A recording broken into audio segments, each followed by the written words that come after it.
agama tu satu benda yang sensitif. Pada cikgu Penny, saya tak main dia. Beracuk dengan dia, kurang dengan dia. Harap dimaafkanlah aku. Okey. Baik. Kepada kamu sebagai pelajar dari dinasti. Untuk masa depan tu, orang pun untuk kamu. Malaysia ni kan negara demokrasi. Maksud sekarang kan, demokrasi ni siapa saja boleh berjaya, boleh kaya. Tapi kamu berusahalah.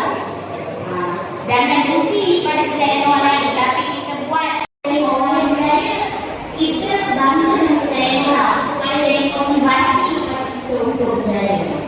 Jangan hati orang. Okay? Belajar lagi, hormat